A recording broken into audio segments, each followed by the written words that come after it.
Next up, we have Jet Set Electro by Kezz plus Commander, featured in Geometry Dash is my understanding. Once again, everybody, this is a Basterd's LFA, a layman-friendly analysis. I'm a professionally trained musician and composer, and my objective here is to explain things in a way so that you don't have to be one to understand what is happening here musically.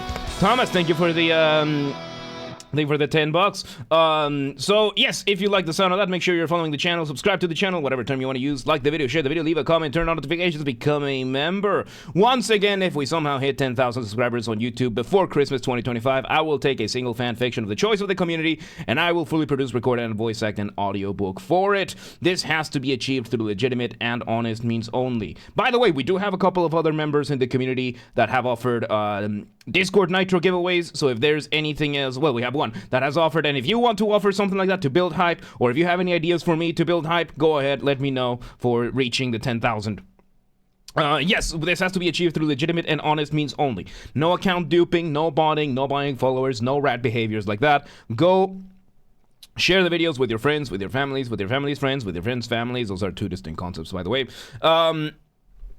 Yes, use the hype function on YouTube and bring me artists to collaborate with. If you're an artist on YouTube, musician, and you would like some Mongolian throat singing or some guitars, just contact me, let me know, and we'll figure something out. And if you're in the audience, do not harass anyone, do not spam anyone, don't be a rat. Members get early access to the content. I schedule the videos for the week on Saturdays, and if you're a paid member on YouTube, regardless of your tier, you get access to the videos on Saturdays when I schedule them. So become a member today. Disclaimers showing on your screen right now. Here you go, so pause the video if you want to read them. Otherwise, let's get started. Let's do this. Jet Set, let's go.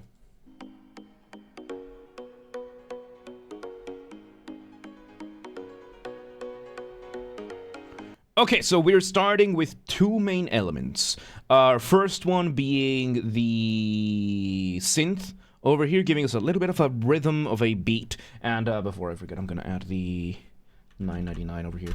And then we have the piano. So we have this synth giving us some rhythm, almost a semblance of a beat, and then we have a piano giving us some arpeggios. Arpeggios being playing a chord one note at a time. And I realized that I never really tell you how these are spelled. So arpeggios. This is how it's spelled. And yeah, we have these. I think the synth is giving us our motif. Motif being the smallest version of your musical idea, the essence from which everything else comes from. So let's see where this goes. Because it's slowly fading up in volume. There comes the drums. And ooh, nice. Okay, so we bring everything forward. We bring in the drums, the bass drum. It completely changes the feeling of everything. I have to bring it up. Because if you want to hear another example of how important drums and your accompaniment is, listen to the intro of The Mirror by Dream Theater. And in the intro for The Mirror by Dream Theater, the guitar is doing the same thing. John. And the bass, the drums, the synths, keyboard, they are all changing how they go around it. And there are points when it's genuinely difficult to tell that the guitar is still playing the exact same thing. Just like right now, the piano is playing the exact same thing. The main synth is still playing the exact same thing. We have some strings, like violins, holding some chords down, but everything else is just louder and clearer. So there we go. Let's see where it goes. So yes, it's the same piano, the same synth. Ooh. Okay, so we remove the piano, we remove the synth, we remove the strings, and we bring it just for the drums and the bass. We then bring another synth, a second synth, giving us another melody, which a slightly new melody, I would say. Let's see where it goes.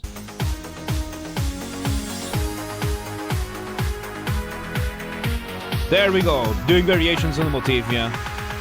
And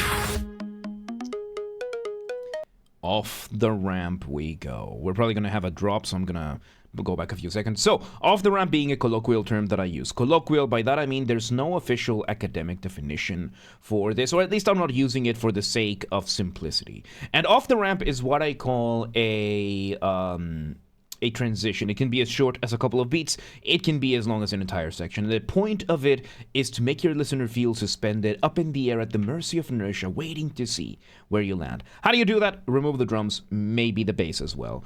And that's what we've gotten over here. We bring back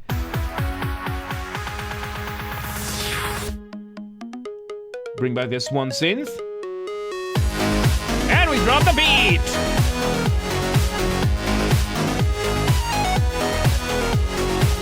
And now we have the drums very loudly coming in, which makes sense when it comes to dropping of a beat. The bass, or the bass synth, is now being sidechained. Sidechaining being that whenever the drum hits, the instrument that is being sidechained gets the volume turned down and then back up. I've seen two types. The gradual type, that would be like turning a knob down and then back up, and then the on-off type, the binary type, that is just mute, unmute kind of thing, which is immediate. And apparently, yes, Lugs. Apparently, this one is featured in Geometry Dash. I don't know.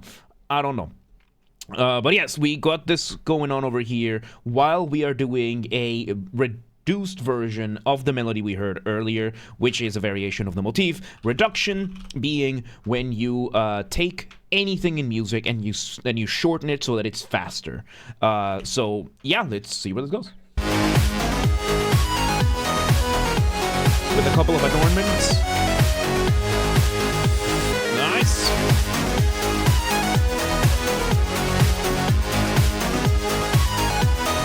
Sounds like pure repetition so far.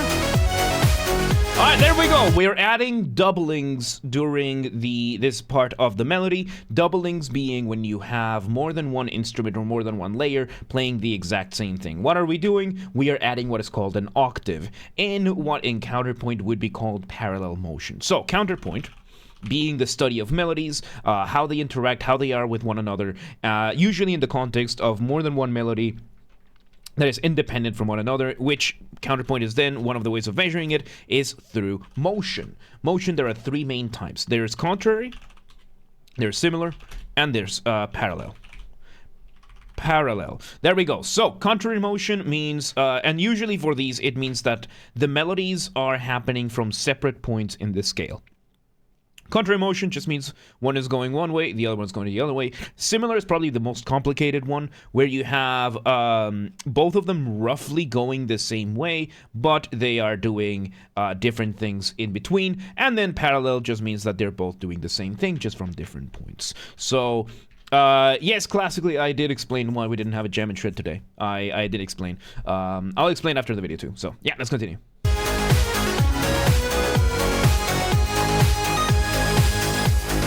Alright, we go back to drums and bass. We bring back that synth from the start, and now it's giving us a very cool rhythm on top of the drums. Because instead of it's giving us the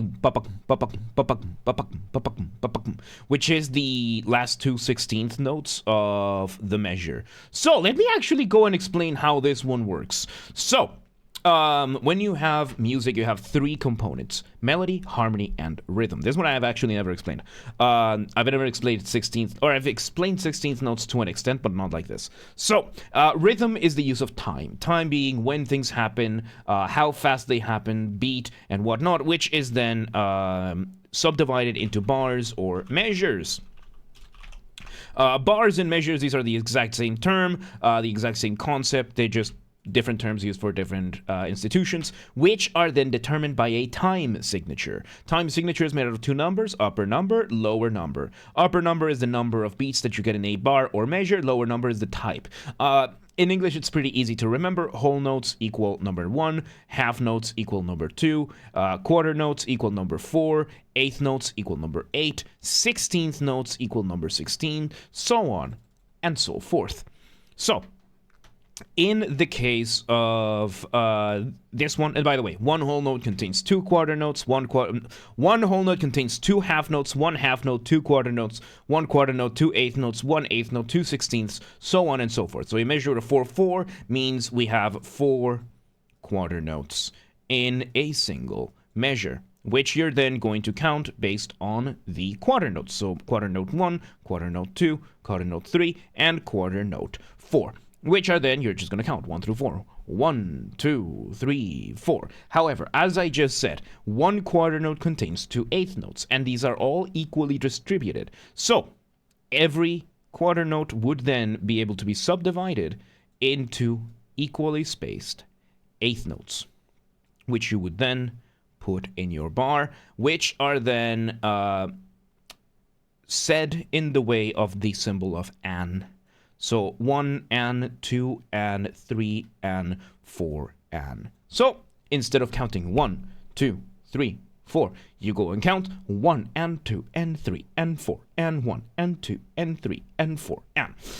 And if you want to take it a step further, you can subdivide into 16th notes, because one eighth note contains two 16th notes in the same amount of time. So here you can have your 16th notes, which are then symbolized a little bit like this. And here you go. You grab them one by one. And the way you count these gets a tiny bit more complicated. Let me just finish drawing these. And basically, it becomes 1 E on A. Some people say E as in the letter E. Some people say E as in the letter I. Potato, tomato. It doesn't really matter as long as you pronounce them properly. So we go from 1, 2, 3, 4 to eighth notes, which is 1 and 2 and 3 and 4 and, to 16th notes, which is 1 iana, 2 iana, 3 iana, 4 iana. And the way that it's working right now is we are doing the approach of the eighth note followed by two 16th notes. So it's 1 and a 2 and a 3 and a 4 and a 1 and a 2 and a 3 and a 4, with the eighth note being played by the bass drum and the 16th notes being played by the synth that is playing the chords. So we're getting it's a very, very cool way of doing locomotive and like motion forward kind of things. So yes, you're taking an English test, so you're very tired. Well, take it easy, classical VIP, and go rest. All right, let's see where this goes then. So yes, so you can hear it. 1 and a 2 and a 3 and a 4 and a 1 and a 2. 1 and a 2 and a 3 and a 4 and a 1 and a 2 and a 3 and a 4 and a 1 and a 2 and a 3 and a 4 and a. So we're basically focusing on this. We do have what sounds to be a mallet instrument high above. Could be a xylophone, could be a marimba. I'm not entirely sure. Because these are almost the same instrument. They just made out of different materials. Because look at this. Okay, so a xylophone will usually look like this, while a marimba will often look like this. So, yeah, it's very difficult to tell sometimes which one is which, and we're having some complementary melodies in there, but right now the main focus is the drum and the bass, giving us those 16th notes beats. Let's see where it goes. Had a math test today and I exited the class completely drained. Testing is thinking actually burns calories. I remember back when I was in high school, back in my day, what we did with my friends is that basically we would just set competitions to who could finish the test first and who would get the worst score. The last person to leave the test would have to treat everybody, and the one with the lowest score would have to treat everybody to, like, you know, like some like a can of Pepsi or something like that. It really helped. It actually helped. It actually helped. Like one of us was like a straight A student. The rest of us were like B to A. Like we were not putting like super full effort. But yeah, it was that. Because back in my high school, the way we did things is that during exam period, they will shuffle the entirety of high school. So you can't cheat. you can't cheat because they assign a classroom and you are going to be, let's say I'm in 10th grade, I'm going to be sitting in front of an 11th grader behind, or in front of an 11th grader behind a 6th grader. Next to me is going to be a 9th grader, and like it's just all shuffled so that no two people from the same grade are next to each other in their proximity. And you were only allowed in your pencil case, maybe a calculator if you were doing like a math test, and if the professor gave like explicit permission to bring a textbook for reference, then yeah, you could bring that. Otherwise, it was that you would be assigned a classroom, and once you finish your test, you had to leave the classroom and go to like the playground or the, like whatever, track fields, whatever, until your next test. So with my friends, we had a designated spot where we would meet, and the last person to leave would be the person treating everybody to like the next round of Pepsis or whatever, and then the one with the worst scores would do something like that as well. We did that at the very, very end. It worked. It really worked. So yeah, Zelmic, welcome today. How you doing? So yeah, it was it was a fun experience in high school. Then there was also the fact that we wanted to see if we could cheat, and we invented a code that looked like gibberish, like just random drawings, like how do you like doodling. We invented a code so that we could cheat, and we actually made it work. It was, yeah, no, I'm not gonna get into detail on how we did that one, but yeah. Anyway, when are you going to evolve to make movie OSTs too? That most likely will have to be behind a paywall, like on a Patreon or something outside of YouTube. Because, yeah, the YouTube copyright system is completely broken. It's very easy to abuse, and that is why we don't do it. I put on the Discord earlier today, Davey504 is facing very serious problems with copyright. I am nowhere near the size of a channel of Davey504, and if Davey is suffering through something like that, I don't want to risk it. That's why we do video game music. So, yeah, sadly, that's that. Anyway, let's continue. The bass guy, yeah. Alright, so we're doing a little bit of change. Off the ramp we go. We bring back the piano arpeggios. Valid, welcome today. How you doing? Oh.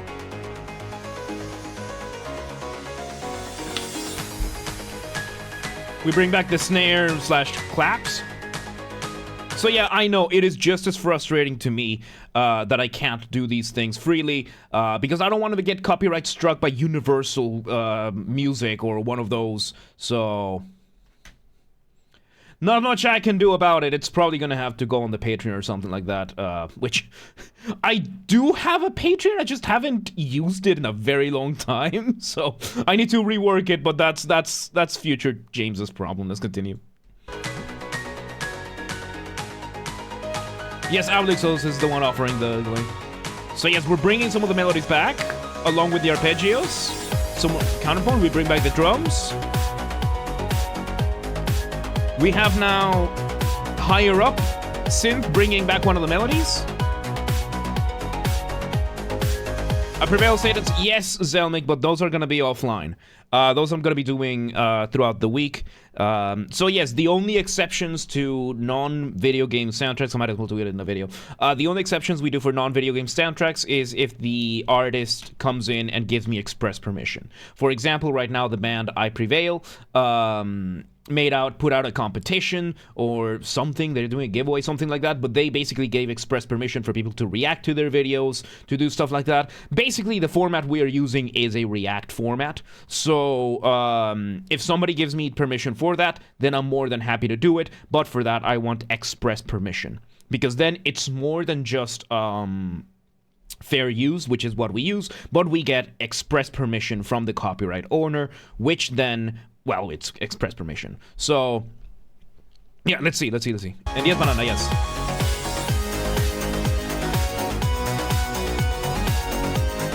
We bring in a chiptune melody high above, in what I would like to call a flying melody. This has to be a flying melody. Flying melody being another colloquial term that I use.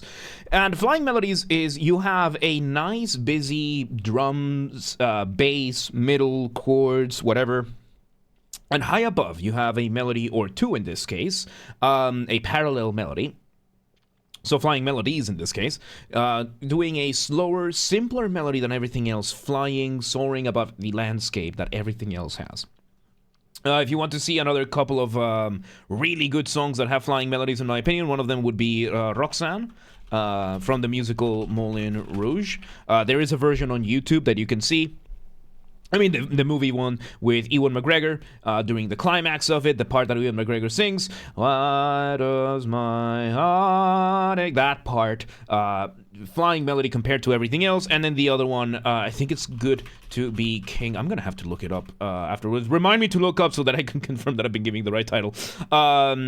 So yes, Good to Be King from the Journey to Bethlehem. It's the part sung by Antonio Banderas doing the chorus. Mine is the kingdom. That part.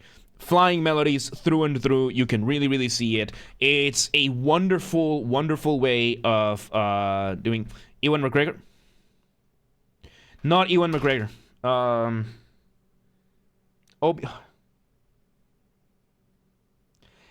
Is it Ewan McGregor? Or, yeah, Ewan McGregor. Yeah, Ewan McGregor. Yeah, with Ewan McGregor. You can maybe second guess myself, but yeah, it's with Ewan McGregor. He is in Moulin Rouge. He's one of the lead actors he's the lead in Moulin Rouge, the musical. Yeah. Yeah, it's right here, Ethan. It's right here. It's like one of the top spots.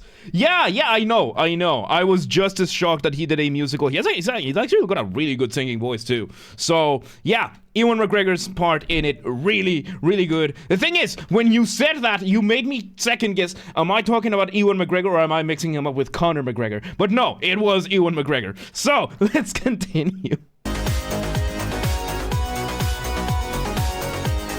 So there's the melodies.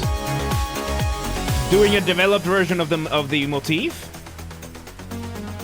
We go back to this version, to the off the ramp. Doing the same build-up we did before. With a slightly more extended version of the melody. Mango, welcome today. How you doing? So, we bring in the dropping of the beat, and on top of everything, we are also doing a little bit of call and response. So, call and response, let me call and response being a musical conversation, so to speak. We are having the drum and bass doing a thing. When it stops, we have the melody start. When the melody stops, the drum and bass continues back and forth. Musical conversation, call and response. This doesn't have to be just between two instruments. Sometimes you can do like a little rotation kind of thing, but it's really good. Mochichiro, welcome to Bama. How you doing? Alright. We're bringing back the melody. So yeah, you can hear those scales going down. That's the response. Very quick response to a very long call, but it's really cool. Ooh, we bring this cadential melody. Very nice. Back to the chords. I'm good, Val. I'm alright. Drew Sabrina, welcome today. How you doing? Alright. Back to the 16th note bass chords. 12 clef. Nice chords, nice. Okay, so it sounds like we might be just using this last part as an outro. Like, we're just using the chords, the accompaniment over here, with some of that, like, I'm going to say it's a xylophone, just to keep it simple. So with that xylophone doing those downward going scales. I really like those downward going scales as a use of a cadential to build cadence, or to resolve the cadence. Because once again, when you're making music, you're doing one of two things. You are building tension, or you're resolving the tension. That point in between, we call a cadence. And, yeah, we're basically just bringing the way of making this cadence, because one of the issues with chord progression like this is that you don't really get that much in terms of signal on when things are changing, on where the cadence is actually happening. So you're building, and the point of building tension and resolving the tension is almost the same. So it's very difficult to tell when you're going from here to here. So what are we doing? We are bringing a little bridge of a cadential phrase, which is in this case the little xylophone phrase, to signify the start of the start over point. It's a good way of compensating for the lack of harmonic complexity or melodic complexity, or in this case right now the lack of a melody, of a central melody, and it keeps things in good motion. It keeps things with a good pace. So let's see where this goes.